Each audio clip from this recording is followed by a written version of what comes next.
I will never forget that autumn evening when my parents destroyed my world with 12 devastating words.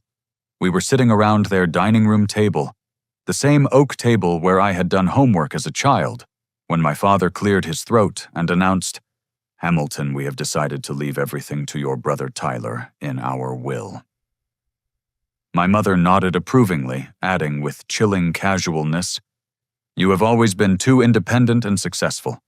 Tyler needs our help more than you ever will." The room fell silent except for the grandfather clock ticking in the corner. Those words hit me like a freight train barreling through my chest. I sat there, stunned, my fork halfway to my mouth, trying to process what I had just heard. My parents, Robert and Linda, continued eating their pot roast as if they had just commented on the weather. Tyler, my 30-year-old brother who still lived in their basement, smirked across the table with satisfaction gleaming in his eyes. I had worked my entire adult life to make them proud. After graduating with a computer science degree from Ohio State University, I built a successful software engineering career from nothing. While my college friends partied and racked up debt, I spent nights coding and studying, determined to create a better future for myself. By 28, I had saved enough to buy my own 3-bedroom house in Columbus, complete with a 2-car garage and a small backyard, where I planned to build a workshop. Tyler, on the other hand, had never held a steady job for more than 6 months. Throughout his 20s, he bounced between failed business ventures and get-rich-quick schemes. One month, he would announce his plan to become a cryptocurrency trader. The next, he would declare himself a social media influencer. Each time these fantasies collapsed, our parents would swoop in with another bailout covering his credit card debts and paying his expenses while he searched for his next big break. The contrast between our lives could not have been starker. I drove a reliable Honda Civic that I had purchased with cash, while Tyler drove a leased BMW that our parents helped finance. I cooked meals at home and saved money for my future, while Tyler ate expensive takeout and charged everything to credit cards he could not afford. I had built genuine relationships and was dating Sarah, a wonderful nurse I met at a charity volunteer event, while Tyler cycled through casual relationships with women he met at bars. 3 days after that dinner, everything became even more painful when I accidentally overheard a phone conversation that shattered my remaining illusions. I had stopped by their house to drop off some home improvement tools I had borrowed, planning to quietly leave them in the garage. As I approached the back door, I heard my mother talking on the kitchen phone.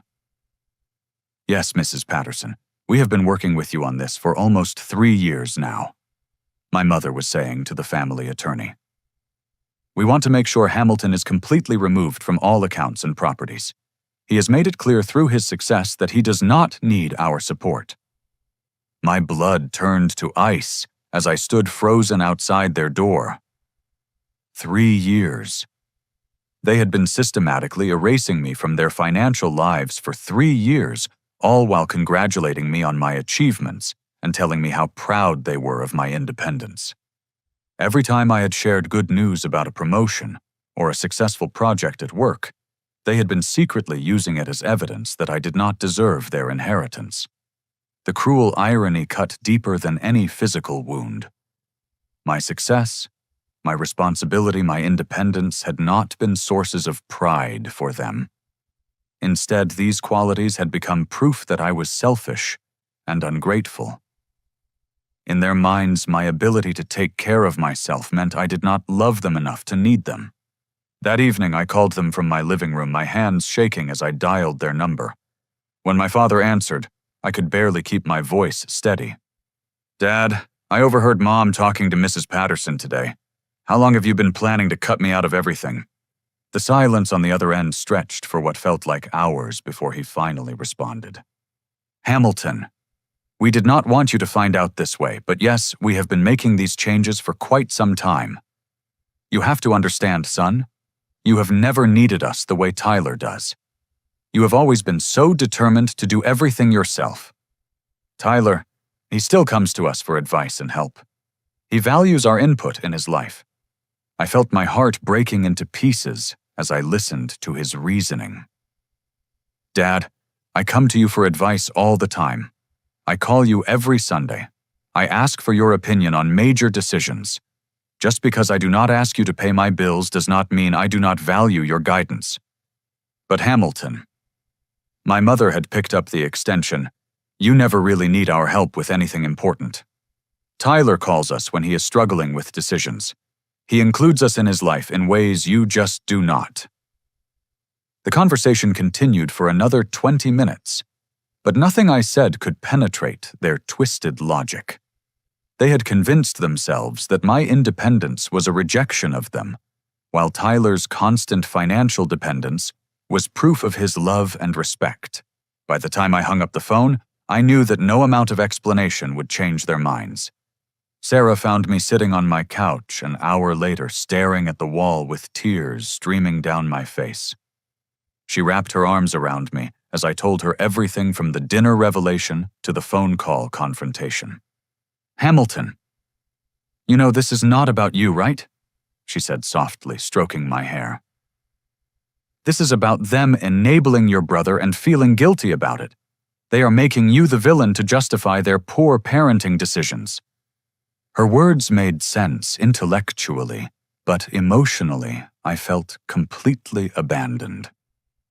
The two people who were supposed to love me unconditionally had decided that my strength made me unworthy of their love. I had spent my entire life trying to make them proud, only to discover that my success had actually driven them away. The months following that devastating phone call brought a series of increasingly painful revelations about just how deep Tyler's manipulation ran. What I initially thought was simply favoritism toward my struggling brother turned out to be the result of a calculated campaign to poison our parents against me. The truth began to emerge during a family barbecue at our cousin Jake's house in early spring. Jake had always been the neutral family member maintaining relationships with everyone while avoiding drama. As we stood by his grill sharing a beer while our parents chatted with other relatives, Jake suddenly looked uncomfortable. Hamilton, I need to tell you something that has been eating at me for months, he said, lowering his voice. Tyler has been telling your parents some pretty nasty stuff about you behind your back. My stomach dropped as Jake continued. Last Christmas, when you could not make it to the family dinner because of that work emergency, Tyler spent the entire evening telling everyone how you think you are too good for family gatherings. He said you only show up when you need something, and that you privately make fun of how simple everyone else's lives are. I stared at Jake in disbelief. But I was stuck in Chicago fixing a server crash for my biggest client. I explained that to everyone and apologized multiple times. I know that, but Tyler twisted it into this story about how you prioritize money over family. He said you could have sent someone else to handle the emergency, but chose to go yourself because it would look good for a promotion. As Jake shared more details, a sickening pattern emerged. Tyler had been systematically reframing every aspect of my life to make me appear arrogant and disconnected from the family. When I bought my house, Tyler told our parents I had bragged about living in a better neighborhood than where I grew up. When I got a promotion at work, Tyler claimed I had told him our parents were too simple to understand my job responsibilities. The most devastating revelation came when Jake told me about Tyler's masterpiece of manipulation. He has been telling your parents for over 2 years that you are planning to put them in a nursing home as soon as they start showing signs of aging.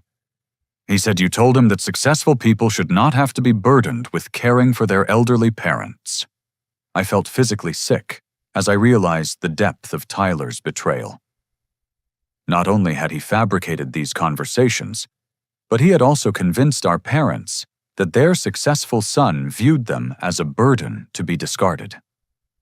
Meanwhile, Tyler positioned himself as their devoted protector, the son who would always be there to care for them in their old age. Jake, you have to know I never said any of those things. I love our parents. I call them every week I visit regularly, and I have never once complained about them or acted like I am better than anyone. I know that, Hamilton. Anyone who actually pays attention can see how much you care about them. But Tyler is really good at telling these stories when you are not around to defend yourself. He makes it sound like he is just worried about them and sharing his concerns as a loving brother. That barbecue became a turning point for me.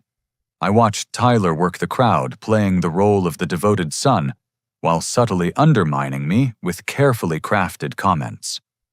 When someone complimented my recent promotion, Tyler would smile and say something like, "Yeah, Hamilton is really focused on climbing that corporate ladder. Sometimes I worry he is working so hard to get ahead that he forgets about the important things in life like family." To an outsider, it sounded like a caring brother expressing gentle concern. But I could see how each comment was designed to plant seeds of doubt about my character and priorities. Tyler had spent years building this narrative, and our parents had absorbed every word of it. I decided to confront the situation head-on, believing that honest communication could clear up the misunderstandings. The next Sunday, I drove to their house with a plan to address Tyler's lies directly. I found all three of them in the living room watching television together like a happy family.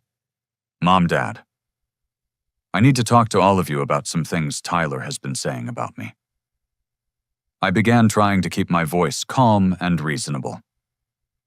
The reaction was immediate and defensive. Tyler jumped to his feet with a wounded expression, while our parents looked at me with disappointment. "Hamilton, what is this about?" My father asked, his tone suggesting I was being unreasonable. "Tyler has been telling you that I think I am better than this family and that I plan to abandon you when you get older. None of that is true, and I need you to hear my side of the story." Tyler shook his head sadly, putting on a performance of hurt confusion. "Hamilton, I have never said anything like that about you. I think you might be misunderstanding some conversations, or maybe someone is trying to cause problems between us. Jake told me exactly what you said at Christmas dinner and at other family gatherings. You have been systematically lying about me for years." Our parents exchanged glances, and I could see they had already made up their minds about who to believe. My mother spoke first, her voice filled with maternal concern. "Hamilton, honey, I think you might be letting stress from work affect your judgment. Tyler has never said anything mean about you. In fact, he often expresses concern about how much pressure you put on yourself to succeed." The conversation spiraled downhill from there. Every example I provided was dismissed or reframed as a misunderstanding. Tyler played his role perfectly, appearing hurt but forgiving, while suggesting that my accusations proved I was becoming paranoid and bitter. "I think Hamilton is feeling guilty about not being around very much, so he is looking for someone to blame," Tyler said with false compassion. "Maybe if he spent more time with the family, instead of always working late or traveling for business, he would not feel so disconnected." By the time I left their house, I felt completely defeated. Tyler had not only convinced our parents that I was arrogant and uncaring, but he had also managed to make my attempts to defend myself look like attacks on him. The manipulation was so sophisticated that even when I pointed it out directly, they could not see it. The final blow came 3 months later at our cousin Emily's wedding. I attended with Sarah, looking forward to celebrating family and hoping the festive atmosphere might help heal some of the growing tension. Instead, Tyler chose that moment to deliver his most public humiliation yet. During the reception dinner, Tyler stood up to give what appeared to be an impromptu toast about family. He spoke beautifully about the importance of staying connected to your roots and never forgetting where you came from. Then, with the entire extended family listening, he delivered his poisonous conclusion. "I especially want to thank my parents for teaching me that success should never come at the expense of family relationships. Some people get so caught up in their careers and material achievements that they lose sight of what really matters." He looked directly at me as he continued. "But Mom and Dad always made sure I understood that being there for each other is more important than any promotion or paycheck." The message was clear to everyone in the room. Without mentioning my name, Tyler had just announced to 40 family members that I was the selfish, career-obsessed son who had abandoned his family values. The fact that I was sitting right there, having driven 3 hours to attend the wedding, made no difference to the narrative he was spinning. I excused myself from the table and walked outside, needing fresh air and space to process what had just happened. Sarah followed me, her face flushed with anger. "Hamilton, that was completely out of line. He basically just told everyone you do not care about family while you were sitting there celebrating with them." As we stood in the parking lot, I made a decision that would change my relationship with my family forever. I realized that no amount of explanation or effort on my part would overcome Tyler's manipulation. Our parents had chosen to believe his version of reality, and continuing to fight against it would only cause more pain for everyone involved. "I am done, Sarah. I cannot keep trying to prove I am a good person to people who have decided I am not. Tyler can have the family he has worked so hard to control. I am going to focus on building my own life with people who actually know and appreciate who I am." That night, I deleted their phone numbers from my phone and removed all the family photos from my social media accounts. It was time to stop trying to earn love from people who had decided I was unworthy of it. 6 months after the wedding incident, I received a formal letter from Patterson Legal Associates requesting my presence at the official reading of my parents' will. Even though I knew what to expect, seeing it in black and white felt like being punched in the stomach all over again. The law office was located in a downtown building that smelled of old books and disappointment. Mrs. Patterson, a stern woman in her 60s, gestured for me to sit in a chair across from Tyler and our parents. The atmosphere was formal and cold, nothing like the loving family gathering you might expect for such an important moment. "Hamilton, thank you for coming today." Mrs. Patterson began adjusting her reading glasses. "Your parents have asked me to review the final version of their estate planning documents with both of their sons present." She opened a thick folder and began reading the legal language that would determine my family's financial future. The house worth approximately $400,000 would go entirely to Tyler. The family business, a successful auto repair shop that my father had built over 30 years, would also transfer to Tyler upon their deaths. Their investment accounts, retirement savings, and life insurance policies, totaling nearly $600,000, would all become Tyler's property.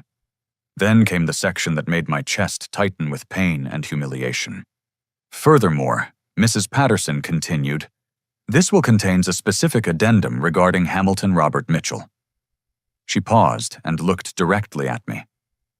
The document states, "Hamilton receives no portion of this estate due to his consistent rejection of family values and his demonstrated inability to prioritize family relationships over personal ambition. This decision reflects our disappointment in his selfish approach to life and his lack of genuine care for his parents' well-being." The words hung in the air like toxic smoke. My own parents had not just disinherited me, they had written their cruel assessment of my character into a legal document that would exist forever as their final judgment of who I was as a son. Tyler shifted in his chair, trying to suppress a smile. Our parents sat rigid and expressionless, as if they were attending someone else's funeral. I felt like I was drowning in front of people who were watching me struggle without offering any help. But Mrs. Patterson was not finished. She flipped to another page and cleared her throat again. "Additionally, Robert and Linda have requested that Hamilton return all family heirlooms, gifts, and items of sentimental value that have been given to him over the years. This includes, but is not limited to, the gold watch that belonged to his grandfather, all family photographs, and any furniture or decorative items that originated from the family home. My grandfather's watch. They wanted me to return the watch my grandfather had personally given me on his deathbed 8 years earlier. It was the only thing I owned that connected me to him, the one family member who had truly understood and supported my drive to succeed. Grandpa Joe had been proud of my independence and work ethic. He had told me the watch was a symbol of the Mitchell family's tradition of hard work and determination. "I would like to collect these items at your earliest convenience," Mrs. Patterson added, consulting her notes. Linda has prepared a detailed list of everything that needs to be returned. My mother pulled out a typed document and slid it across the table toward me. The list was extensive and specific: the watch, a small oak desk that had belonged to my great-uncle, a set of family photos that included pictures of my grandparents, even a wooden toolbox that my father had given me when I bought my house. This is really necessary? I asked, my voice barely above a whisper. My father nodded firmly. Hamilton, those items belong with family members who appreciate their significance. You have made it clear that material success matters more to you than family connections. The drive to my house that afternoon was a blur of tears and rage. I called Sarah from my driveway, unable to compose myself enough to walk inside and face the task ahead of me. They want everything back, Sarah. Every single thing that connects me to my family history, even Grandpa's watch. Hamilton, this is beyond cruel. This is not about money or inheritance anymore. They are trying to erase your existence from their family. That evening, Tyler arrived at my house with a cardboard box and a smug expression. He walked through my rooms like a repo man, checking items off the list and making comments about each piece. "Oh yeah, this desk definitely needs to come back," he said, running his hand over the oak surface. "Dad always regretted giving this away. He said he should have known you would not appreciate its history." When we reached my bedroom dresser, where I kept the gold watch in a small wooden box, Tyler's satisfaction became almost unbearable. "Grandpa would be rolling over in his grave if he knew how you turned out," Tyler said as I handed him the watch case. He thought he was giving this to a grandson who would carry on the family values of hard work and loyalty. Instead, he gave it to someone who thinks he is too good for his own family. I watched Tyler pack the watch into his box with the same casual indifference he might show when loading groceries. This watch had been with me through college graduation, my first job interview, my first promotion, and every important moment of my adult life. Now it was just another item on a list to be collected and redistributed. The whole process took nearly 2 hours. Tyler examined every family photograph, questioned the origin of various pieces of furniture, and even requested some books that had been gifts from relatives. By the time he left, my house felt hollow and unfamiliar. Sarah arrived just as Tyler's car disappeared down the street. She found me sitting on my living room floor, surrounded by the empty spaces where family memories used to live. "I feel like they just erased 32 years of my life," I told her as she sat down beside me. "It is not about the money or even the things they took. It is the message they are sending. They are telling me that I never deserved to be part of this family in the first place." That night, I made a decision that would protect my heart from further damage. I would stop hoping for reconciliation or understanding from my parents. I would stop waiting for them to recognize Tyler's manipulation or acknowledge my worth as their son. Instead, I would pour all my energy into building a life with people who valued my character and appreciated my love.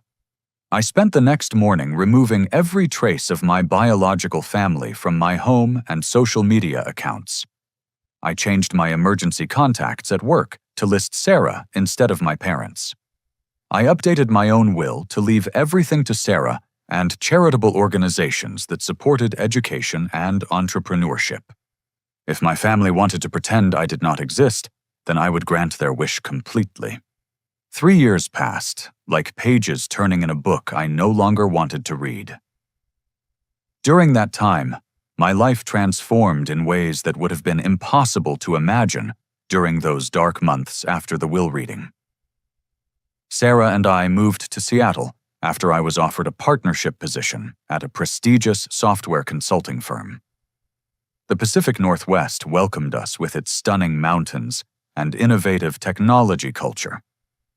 My new business grew rapidly as word spread about our company's ability to solve complex technical challenges for major corporations.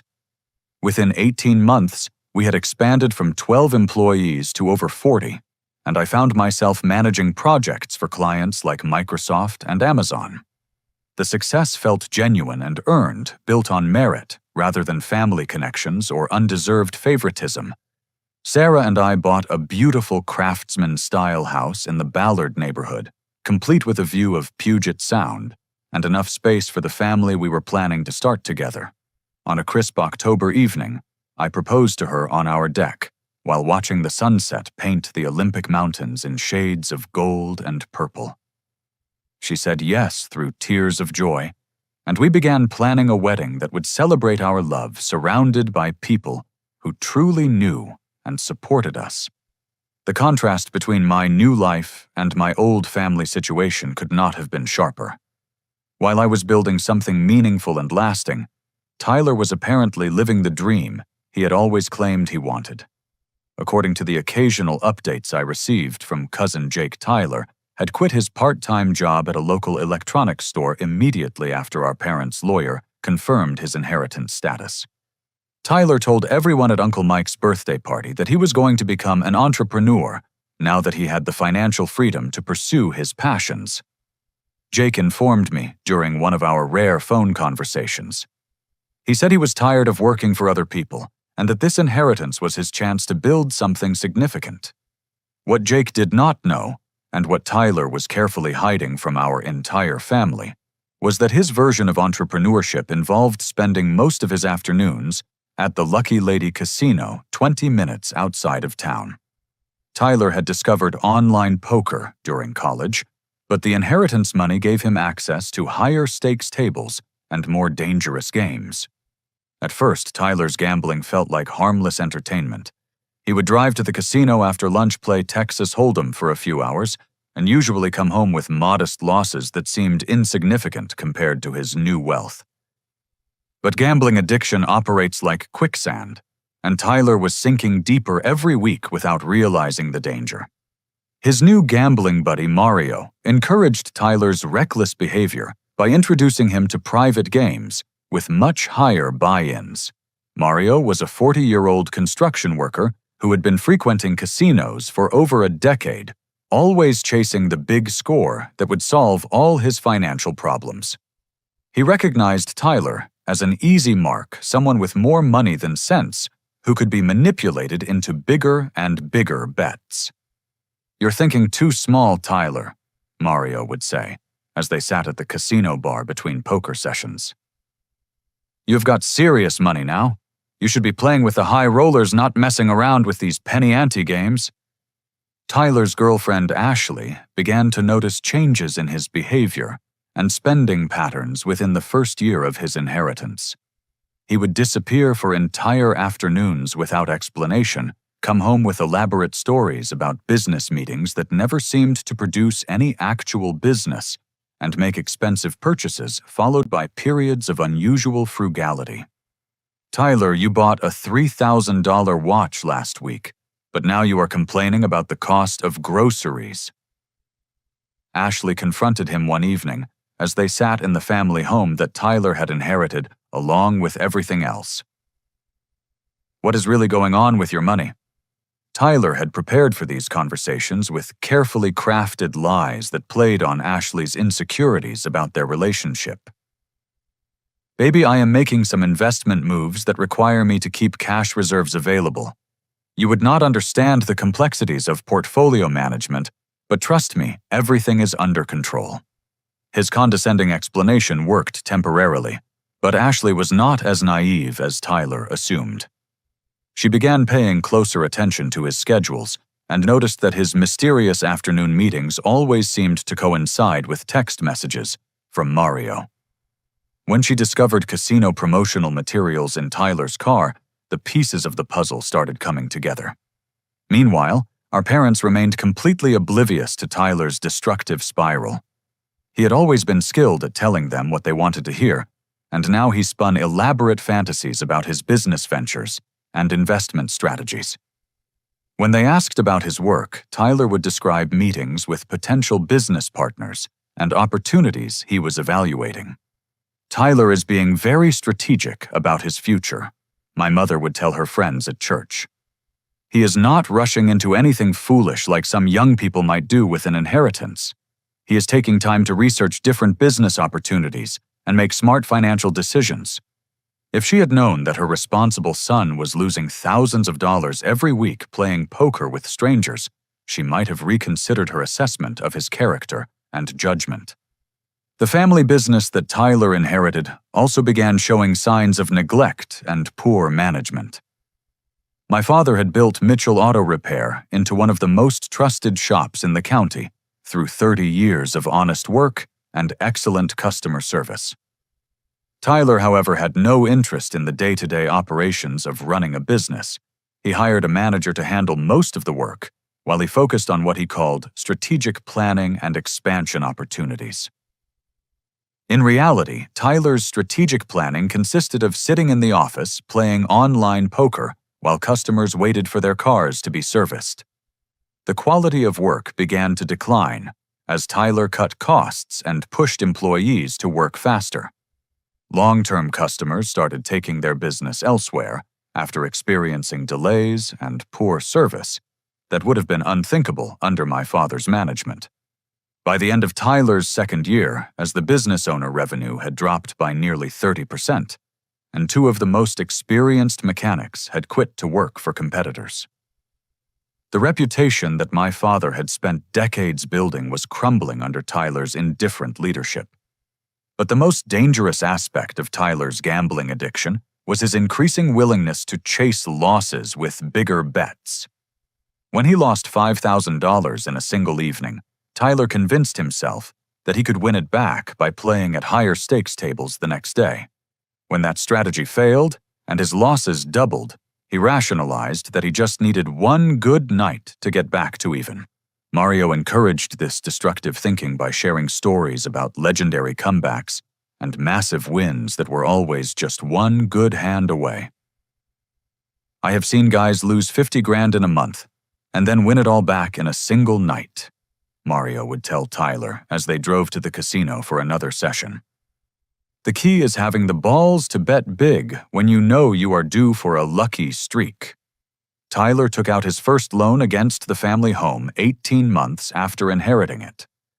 The $30,000 home equity loan felt insignificant compared to the property's overall value, and Tyler convinced himself it was a smart financial move that would allow him to take advantage of better investment opportunities. Of course, the money went directly to covering gambling debts and funding even larger bets.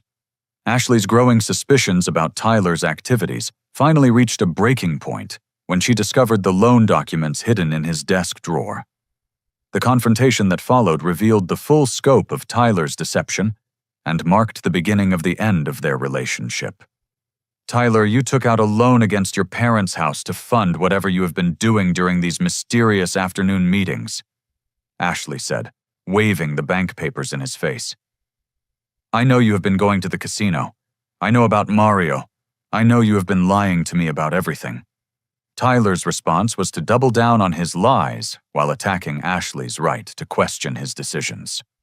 This is exactly why I do not discuss financial matters with you. You do not understand business or investing, and now you are jumping to ridiculous conclusions based on paranoid fantasies.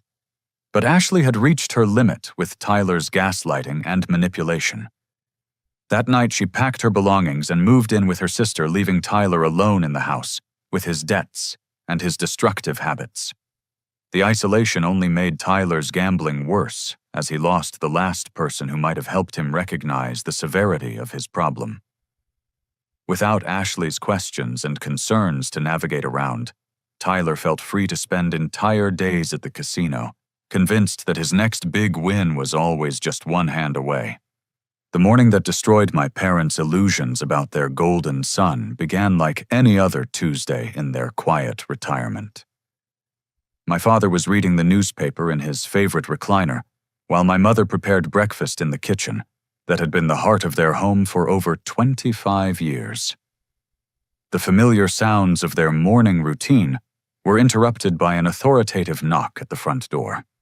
My father opened the door to find Sheriff Deputy Martinez standing on their front porch with a clipboard and an expression of professional sympathy. Behind him stood a man in a business suit carrying a leather briefcase and wearing the grim look of someone delivering life-changing bad news. "Mr. Robert Mitchell," Deputy Martinez asked, consulting his paperwork. "Yes, that is me. Is there some kind of problem, officer?" "Sir, I am here to serve you with an official notice of foreclosure proceedings on this property. You have 30 days to vacate the premises or bring your mortgage current." My father's face went blank with confusion as he stared at the legal documents being handed to him. "I am sorry, officer, but there must be some mistake. We have owned this house for over 20 years. Our mortgage was paid off 8 years ago." The man in the suit stepped forward, introducing himself as Marcus Chen from First National Bank. "Mr. Mitchell, I am afraid there is no mistake. Your son Tyler took out a substantial home equity loan against this property 20 months ago, using forged signatures on documents that listed you and your wife as co-signers. When the loan went into default 6 months ago, foreclosure proceedings began automatically." My mother had joined them at the door, her face pale with shock as she tried to process what she was hearing. "Tyler did what he took out a loan on our house without asking us. Ma'am, according to our records, you and your husband signed the loan documents in person at our downtown branch. However, recent investigations have revealed that the signatures were forged and you were never present for the transaction. Your son is currently being investigated for fraud and identity theft." The next few hours passed in a nightmarish blur of phone calls, legal explanations, and devastating revelations. Detective Morrison from the County Financial Crimes Unit arrived to take their statements and explain the full scope of Tyler's criminal activities. As they sat around their kitchen table, the same table where Tyler had eaten thousands of meals they had lovingly prepared, my parents learned the truth about their favored son. Tyler used your identities to take out 3 separate loans totaling $160,000 over the past 18 months. Detective Morrison explained, consulting his investigation file. He forged your signatures on home equity applications, falsified income statements, and even provided fake employment verification documents. My mother's hands trembled as she held her coffee cup. "But why would Tyler need so much money? He inherited everything. He owns the business. What could he possibly need loans for?" Detective Morrison's expression grew more serious. "Mrs. Mitchell, we have reason to believe your son has been using the loan money to cover substantial gambling debts. Our investigation shows regular large cash withdrawals, followed by deposits to online gambling accounts and visits to several local casinos." The word gambling hit my parents like a physical blow. They had raised Tyler to believe that gambling was irresponsible and destructive, the kind of vice that destroyed families and ruined lives. The idea that their son had been secretly feeding an addiction while living under their roof was almost impossible for them to accept. "There has to be some explanation," my father said, his voice sounding hollow and desperate. "Tyler would never do something like this. He has been working on business plans and investment opportunities. Maybe someone stole his identity or tricked him into signing something." But Detective Morrison had more devastating news to share. "I am afraid the evidence is quite clear, Mr. Mitchell. We have video surveillance from the bank showing Tyler completing these transactions alone. We also have testimony from casino employees who know him as a regular customer and records of substantial losses over the past 2 years." As the detective continued reading from his file, my parents learned about Tyler's relationship with Mario, his escalating bets, his mounting debts to dangerous people, and his increasingly desperate attempts to win back his losses. Each new detail painted a picture of their son that bore no resemblance to the responsible young man they thought they knew. "Where is Tyler now?" my mother asked, her voice barely above a whisper. "That is what we would like to know, ma'am. He has not been seen at his usual locations for over a week, and his phone appears to be disconnected. We believe he may be avoiding contact because his debts have reached a dangerous level with some very serious people." The foreclosure notice gave my parents 30 days to either pay the full amount owed on the fraudulent loans or vacate their home. With their limited retirement savings paying off $160,000 in gambling debts, was completely impossible. They were facing immediate homelessness at ages 68 and 66, with no resources and no plan for how to rebuild their lives. Over the following days, more devastating discoveries emerged. Tyler had sold my mother's jewelry collection, including her engagement ring, and grandmother's pearls to a pawn shop for a fraction of their value. He had also sold my father's restored 1967 Mustang, a car that had taken him 5 years to rebuild and represented countless hours of loving craftsmanship. He told us he was having the jewelry cleaned and the car detailed as a surprise. My mother sobbed as Detective Morrison showed them the pawn shop receipts. We thought he was being thoughtful and generous. We never suspected he was stealing from us. The social humiliation proved almost as painful as the financial devastation. Word of Tyler's crimes and their foreclosure spread quickly through their small community. Church friends who had admired their successful son suddenly avoided eye contact during services. Neighbors whispered behind their backs about the family drama unfolding next door. My father's reputation at the auto shop also suffered as customers learned about Tyler's gambling addiction and fraudulent activities. Several longtime clients expressed concern about doing business with a family that could produce such a dishonest person, and my father worried that the business itself might become worthless due to the scandal. The hardest part was accepting that they had been completely wrong about both of their sons. While they had been celebrating Tyler's presence in their lives and criticizing my independence, Tyler had been systematically stealing their security and destroying their future. Meanwhile, I had been building a successful life and career 3,000 miles away, never asking them for anything or causing them a moment of worry.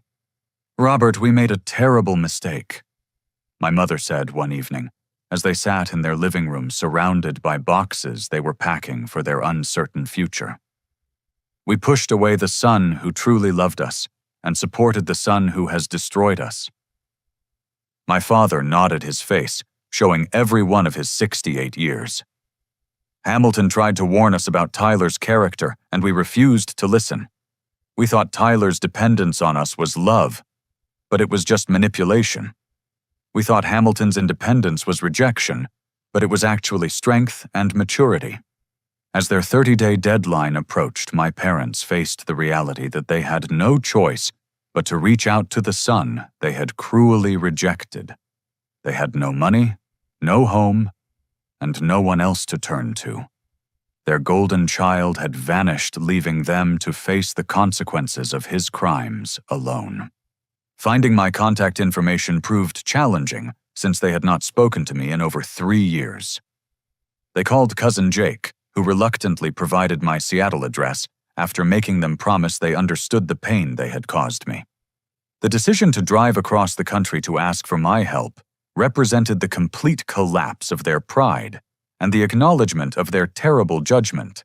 As they loaded their remaining possessions into their aging Honda Accord, they knew they were embarking on more than just a physical journey. They were traveling toward a reckoning with the son they had wronged and the mistakes that had cost them everything. The doorbell rang on a rainy Saturday afternoon in November, while Sarah and I were planning the seating arrangements for our upcoming wedding.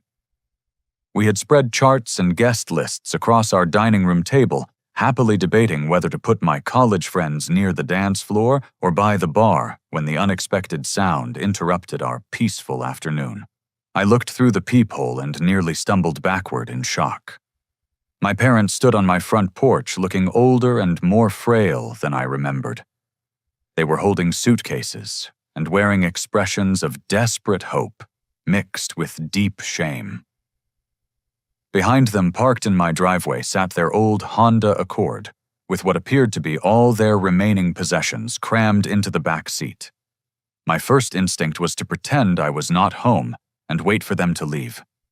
The wounds from their rejection were still tender, and seeing them triggered a flood of painful memories I had worked hard to overcome. But Sarah noticed my reaction and came to the door beside me. "Hamilton, those are your parents," she said softly. "They look like they need help." They made their choice 3 years ago, Sarah. They chose Tyler and decided I was not worthy of their love. I cannot just pretend that never happened. I am not asking you to pretend anything, but they are standing in the rain looking desperate and broken. At least find out what happened before you send them away. After several deep breaths to steady myself, I opened the door. My parents looked up at me with expressions I had never seen before, a mixture of relief and terror that spoke of people who had reached the absolute end of their resources. Hamilton. My mother said, her voice trembling. "Thank you for opening the door. We did not know if you would even see us." "What are you doing here?" I asked, trying to keep my voice neutral despite the storm of emotions churning in my chest. My father cleared his throat, struggling to find words that could explain their presence on my doorstep after 3 years of silence. "Son, we need to talk to you about what has happened with Tyler and our family. We have made some terrible mistakes, and we are hoping you might be willing to listen to our story." Sarah stepped forward and introduced herself with gracious politeness, then suggested they come inside out of the rain. I wanted to refuse to send them away and protect myself from whatever new pain they might inflict, but something in their defeated posture made me step aside and allow them into my home. They stood in my entryway, dripping rainwater onto the hardwood floors, and looking around at the life I had built without them. Their eyes took in the tasteful furniture, the artwork Sarah and I had collected during our travels, and the photographs of our happy life together displayed on shelves and tables. "Hamilton, your home is beautiful." My mother said, genuine admiration mixed with what might have been regret in her voice. I led them to the living room and offered coffee, falling back on basic hospitality, while I tried to process their unexpected appearance. As Sarah prepared drinks in the kitchen, my parents sat stiffly on my couch and began the painful process of explaining how their chosen son had betrayed and destroyed them. The story emerged slowly, interrupted by my mother's tears and my father's attempts to maintain his dignity while confessing their complete failure as parents and judges of character. They told me about the foreclosure, the forged documents, the gambling addiction, and Tyler's disappearance when his crimes were discovered. "We lost everything, Hamilton," my father said, his voice breaking. "Our home, our savings, our reputation in the community. Tyler stole our security and vanished the moment he realized he would face consequences for his actions." My mother reached into her purse and pulled out a small wooden box that I recognized immediately. "We managed to save this from Tyler before he could sell it," she said, holding out my grandfather's gold watch. "He tried to pawn it along with everything else, but I hid it when I realized what he was planning to do." Seeing the watch again brought back a flood of memories about my grandfather and the pain of having to surrender it years earlier. I took the box with trembling hands, remembering how Tyler had gloated when he collected it from my house. "Hamilton. We were wrong about everything." My mother continued, tears streaming down her face. "We thought Tyler's dependence on us was love, but it was just manipulation. We thought your independence was rejection, but it was actually strength and maturity. We punished you for being successful and responsible, while we enabled Tyler's selfishness and irresponsibility." My father leaned forward, his hands clasped together as if he were praying. "Son, we do not expect forgiveness, and we have no right to ask for your help after the way we treated you. But you are the only family we have left, and we do not know where else to turn." I sat in stunned silence, trying to process the complete reversal of everything I had been told about my worth as a son. The parents who had declared me too independent and successful to deserve their love were now admitting that those same qualities made me the only person capable of helping them in their crisis. Sarah returned with coffee and quietly sat beside me, her presence providing stability as I struggled with conflicting emotions. Part of me felt vindicated by this dramatic proof of Tyler's true character and my parents' poor judgment. But another part of me felt genuine sorrow for their suffering and the devastating consequences of their mistakes. "Where will you go if I cannot help you?" I asked, my voice sounding hollow and distant. "We do not know," my mother admitted. "We have no money for a hotel, and we cannot stay with other family members because of the shame surrounding Tyler's crimes. We were hoping you might allow us to stay here temporarily while we figure out how to rebuild our lives." Before I could respond to their request, the peaceful afternoon was shattered by the sound of someone pounding aggressively on my front door. The knocking was loud, violent, and accompanied by a slurred voice shouting my name. "Hamilton, I know you are in there. Open this door right now." I recognized Tyler's voice immediately, though it sounded different than I remembered, harsher and more desperate. Sarah and I exchanged alarmed glances as the pounding continued, accompanied by increasingly aggressive threats. "You think you are so much better than me. You think you won just because Mom and Dad came crawling to you for help. I am going to show everyone what kind of person you really are." My parents looked terrified as they realized Tyler had somehow tracked them across the country and followed them to my house. My father started to stand up, perhaps thinking he could reason with Tyler, but I gestured for him to stay seated. "Call the police," I told Sarah quietly, then moved towards the front door to assess the situation. Through the peephole, I could see Tyler swaying on my porch, clearly intoxicated, and holding what appeared to be a beer bottle in his hand. His clothes were wrinkled and dirty, his hair was unkempt, and his face had the bloated, unhealthy look of someone who had been drinking heavily for an extended period. "Tyler, you need to leave my property immediately," I called through the door. "You are drunk and trespassing, and the police are on their way." His response was to kick the door and continue his drunken rant. "You poisoned them against me. You told them lies about the gambling and made them think I was stealing from them. Everything that happened is your fault." The irony of Tyler's accusations was staggering. After years of him poisoning our parents against me with lies and manipulation, he was now claiming that I had somehow orchestrated his downfall. Even in his moment of complete defeat, he could not accept responsibility for his own actions. My parents sat frozen on my couch, finally witnessing Tyler's true character, without the filter of manipulation and lies. They could see and hear their favored son blaming everyone else for the consequences of his criminal behavior, while refusing to acknowledge his responsibility for destroying their lives. "I gave them everything," Tyler screamed through the door. "I stayed with them when you abandoned the family. I took care of them when you were too selfish to come around. They owe me everything, and you turned them against me." The police sirens became audible in the distance as Tyler's rant continued. Sarah stood by the window watching for the officers while keeping an eye on Tyler's increasingly erratic behavior. My parents remained motionless, their faces reflecting the shock of seeing their son's complete moral collapse. When Officer Johnson and Officer Park arrived, Tyler initially tried to charm them with a story about a family misunderstanding that had gotten out of hand. But his intoxication was obvious, and his belligerent attitude quickly shifted their sympathy toward maintaining public safety. "Sir, you need to calm down and step away from the door," Officer Johnson instructed Tyler. "You are intoxicated on private property, and the homeowner has requested that you leave." Tyler's response was to turn his anger toward the police, launching into an incoherent rant about family loyalty and favoritism that made no sense to anyone listening. When Officer Park attempted to guide him away from my door, Tyler shoved him and raised his beer bottle in a threatening manner. The situation escalated quickly from a domestic disturbance to assault on a police officer. Tyler was tackled, handcuffed, and arrested, while my parents watched through the window in horror. Their golden child, the son they had chosen over me, was being dragged away in the back of a police car while screaming threats and obscenities.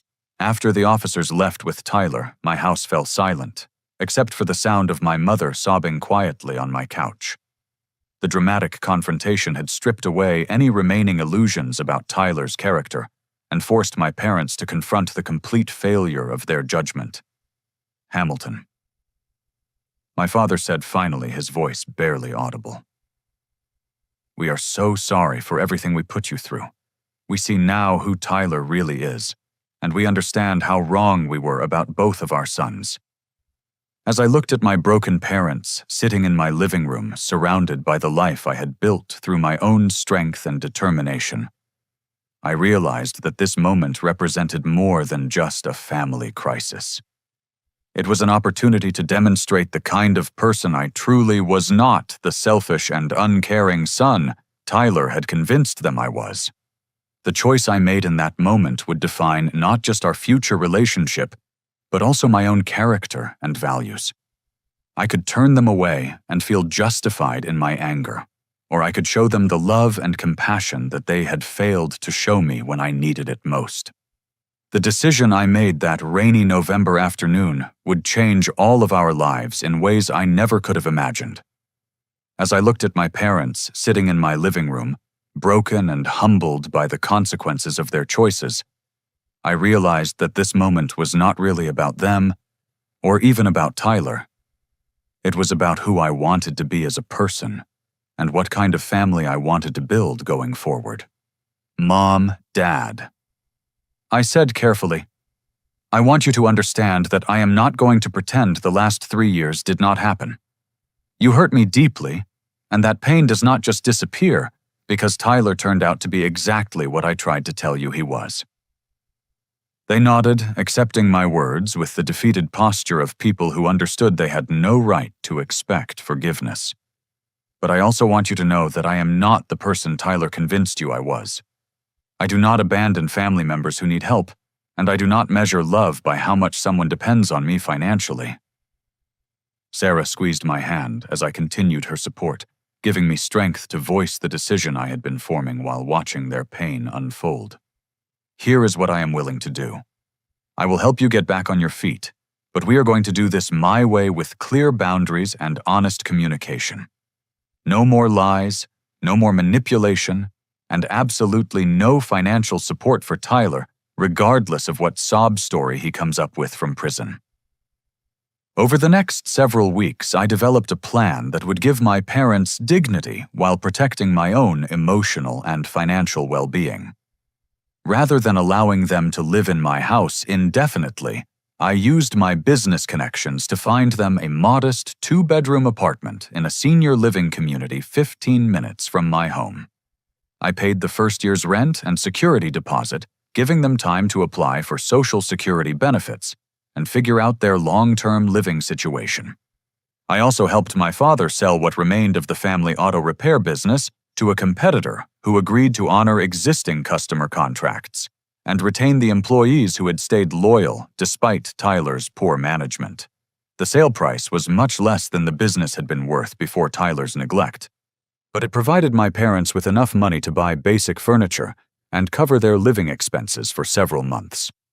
The legal proceedings against Tyler moved slowly through the court system, but Detective Morrison kept us informed of the major developments.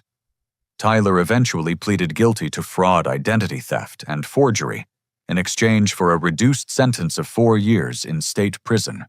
The plea agreement required him to pay full restitution to the banks, though everyone understood he had no assets or income to make such payments meaningful. More importantly, for my parents' healing process, Tyler's criminal conviction vindicated their decision to trust my assessment of his character. The court documents detailed his gambling addiction, his systematic theft from family members, and his complete lack of remorse for the damage he had caused. Reading those official findings helped my parents understand that Tyler's behavior was not a momentary lapse in judgment, but a pattern of selfishness and dishonesty that had been building for years. Sarah and I proceeded with our wedding plans, and I made the decision to invite my parents to participate in our celebration.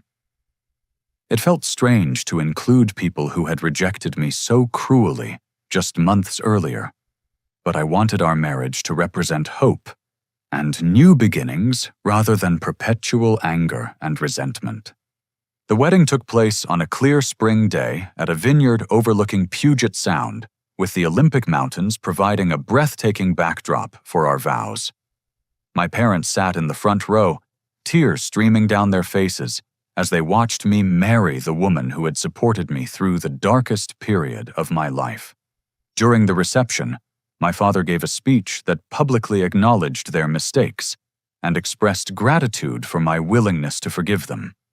"Sarah and Hamilton have shown us what real love looks like," he said, his voice shaking with emotion. "They have demonstrated grace under pressure, loyalty in the face of betrayal, and forgiveness when it would have been easier to hold grudges. We are proud to call them our family." 6 months after our wedding, Sarah announced that she was pregnant with our first child. The news brought unexpected joy to my parents, who threw themselves into the role of supportive grandparents with the enthusiasm of people given a second chance at family relationships. When our son was born, we named him Joseph Hamilton Mitchell, honoring both my grandfather and the journey that had brought us to that moment of pure happiness. Watching my parents hold their grandson for the first time, I saw a level of genuine love and wonder that I realized had been missing from their relationship with Tyler and me when we were growing up.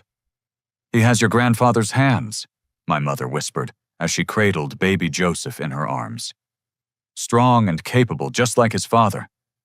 Tyler remained in prison, sending occasional letters that blamed everyone except himself for his situation, and demanded that we visit him or send money for his commissary account. We ignored these communications, completely recognizing them as more attempts at manipulation from someone who had never learned to take responsibility for his choices. My consulting business continued to thrive, eventually growing into a company with over 100 employees and offices in 3 cities. The success felt meaningful and lasting, built on the foundation of hard work and integrity that my grandfather had instilled in me years earlier. My parents adapted to their new life with surprising resilience, making friends in their senior community and finding purpose in volunteer work at a local literacy center. They learned to appreciate the independence they had once criticized me for pursuing, and they developed a genuine friendship with Sarah that was based on mutual respect rather than obligation. The most profound change came in our family's understanding of what love actually means. We learned that real love supports growth and independence rather than demanding dependence. We discovered that healthy relationships are built on honesty and respect rather than manipulation and guilt.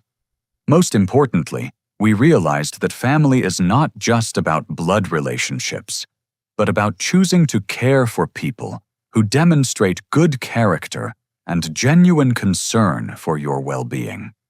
2 years after Tyler's imprisonment began, Detective Morrison contacted us with news that Tyler had been involved in a fight with another inmate and had his sentence extended by 18 additional months. My parents received this information with sadness, but without surprise, recognizing it as consistent with Tyler's pattern of poor decision-making and refusal to accept responsibility. "We cannot save Tyler from himself," my father said when we discussed the news over Sunday dinner. "But we can make sure we do not enable his destructive behavior or allow his choices to poison our relationships with the people who truly matter." On Joseph's 2nd birthday, we held a family celebration in our backyard that included Sarah's parents' cousin Jake and his family, and my parents.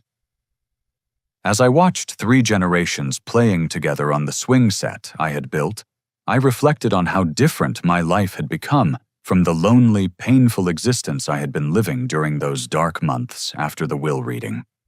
The grandfather's watch that my mother had saved from Tyler's destructive spree now sits in a place of honor on my dresser, waiting for the day when I can pass it on to Joseph, along with the stories of the strong men who wore it before him. But more than just an heirloom, that watch represents the triumph of character over circumstance and the power of making choices based on principles rather than convenience. As I write this story, Tyler still has over 2 years remaining on his prison sentence, and we have heard rumors that he continues to blame external factors for his situation rather than acknowledging his own responsibility. My parents and I have accepted that Tyler may never develop the self-awareness necessary for genuine change, and we have built our new family relationships around people who demonstrate integrity and emotional maturity. The pain of those 3 years when I was rejected by my own parents has not completely disappeared, but it has transformed into wisdom about the importance of surrounding yourself with people who appreciate your character rather than trying to change it. Sarah and I are raising Joseph to understand that love is not something you earn through dependence or lose through strength, but something that flows naturally between people who respect and support each other's growth. Looking back, I can see that my parents' cruel rejection, as painful as it was, actually freed me to discover who I really was and what I was capable of achieving. Their decision to favor Tyler's manipulation over my genuine love forced me to build a life based on my own values rather than their flawed expectations. Sometimes the greatest gifts come disguised as the most painful experiences. Being cut out of my parents' will taught me that real security comes from your own character and capabilities, not from what others might give you. Watching Tyler's spectacular self-destruction showed me the ultimate consequences of entitlement and dishonesty. Most importantly, earning back my parents' respect and love through forgiveness and strength proved to me that I had become the kind of man my grandfather would be proud of. Today, my family includes people who chose to love and support each other through difficult times, rather than people who happened to share DNA. We have learned that independence is not the opposite of family connection, but rather the foundation that makes healthy relationships possible. The little boy who once sat at his parents' dinner table trying desperately to earn their approval through achievements and good behavior has grown into a man who understands that the most important approval comes from living according to your own values and treating others with dignity and respect. As I put Joseph to bed each night, I tell him stories about his great-grandfather who built beautiful things with his hands and taught his grandson that strength and kindness are not opposites, but partners in creating a meaningful life. I want Joseph to grow up knowing that his worth is not measured by how much others need him or how successfully he meets their expectations, but by his own character and the positive impact he makes on the world around him. The watch ticks steadily on my dresser, marking time, and reminding me that every moment is an opportunity to choose integrity over convenience, forgiveness over resentment, and love over fear. In the end, that may be the most valuable inheritance any parent can leave their child. What would you do if your own family rejected you for being too successful and independent? Have you ever had to choose between holding grudges and offering forgiveness to people who hurt you deeply? Share your thoughts in the comments below. And do not forget to hit the like button if this story resonated with your own experiences with family relationships and personal growth. Thank you for joining me on this journey of pain, betrayal, and ultimate redemption. I hope that sharing my story might help others who are struggling with family conflicts or questioning their own worth in the face of rejection. Remember that your character and values define who you are, not the opinions of others, even when those others happen to be family members. If you found this story meaningful, please subscribe to hear more stories about overcoming adversity and building stronger relationships based on mutual respect and genuine love. Share this video with anyone who might benefit from understanding that independence and family connection can coexist beautifully when built on the right foundation. Until next time, remember that the strongest families are not those bound by obligation or dependence, but those united by choice, respect, and unconditional love that celebrates each person's individual strength and character.